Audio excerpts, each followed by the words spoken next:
ನಮಸ್ಕಾರ ಸ್ನೇಹಿತರೆ.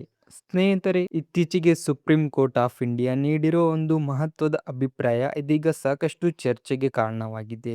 ಮೇ 5ರಂದು ನಡೆದ ವಿಚಾರಣೆ ಒಂದರಲ್ಲಿ ವಿಚಾರಣೆ ಅನಗತ್ಯವಾಗಿ ವಿಳಂಬವಾದರೆ ಆರೋಪ ಗಂಭೀರತೆ ಎಷ್ಟೇ ಇದ್ದರೂ ಜಾಮೀನು ಪರಿಗಣಿಸಬಹುದು ಎಂಬ ಅರ್ಥದ ಮಾತನ್ನ ಸುಪ್ರೀಂ ಕೋರ್ಟ್ ಉಲ್ಲೇಖಿಸಿದೆ ಎಂದು ವರದಿಗಳು ತಿಳಿಸಿವೆ. ಅಂದರೆ ಒಂದು ಪ್ರಕರಣದ ಟ್ರಯಲ್ ಅಥವಾ ವಿಚಾರಣೆ ಮುಗಿಯಲು ತುಂಬಾ ಹೆಚ್ಚು ಸಮಯ ತೆಗೆದುಕೊಂಡರೆ ಆರೋಪಿಗೆ ಕಾನೂನು ಪ್ರಕಾರ ಜಾಮೀನು ಕೇಳುವ ಹಕ್ಕು ಇರುತ್ತದೆ ಎನ್ನುವ ವಿಚಾರಕ್ಕೆ ಮತ್ತೆ ಗಮನ ಸೆಳೆದಿದೆ.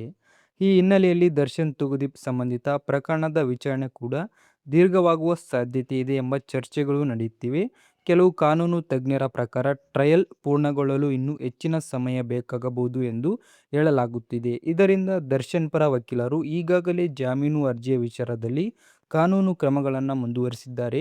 ಆದರೆ ಅಂತಿಮ ತೀರ್ಮಾನ ನ್ಯಾಯಾಲಯದ ಅಧೀನದಲ್ಲಿದ್ದು ಅಧಿಕೃತ ಆದೇಶ ಬರುವವರೆಗೂ ಯಾವುದೇ ಮಾಹಿತಿಯನ್ನು ಅಂತಿಮ ಎಂದು ಪರಿಗಣಿಸಬಾರದು.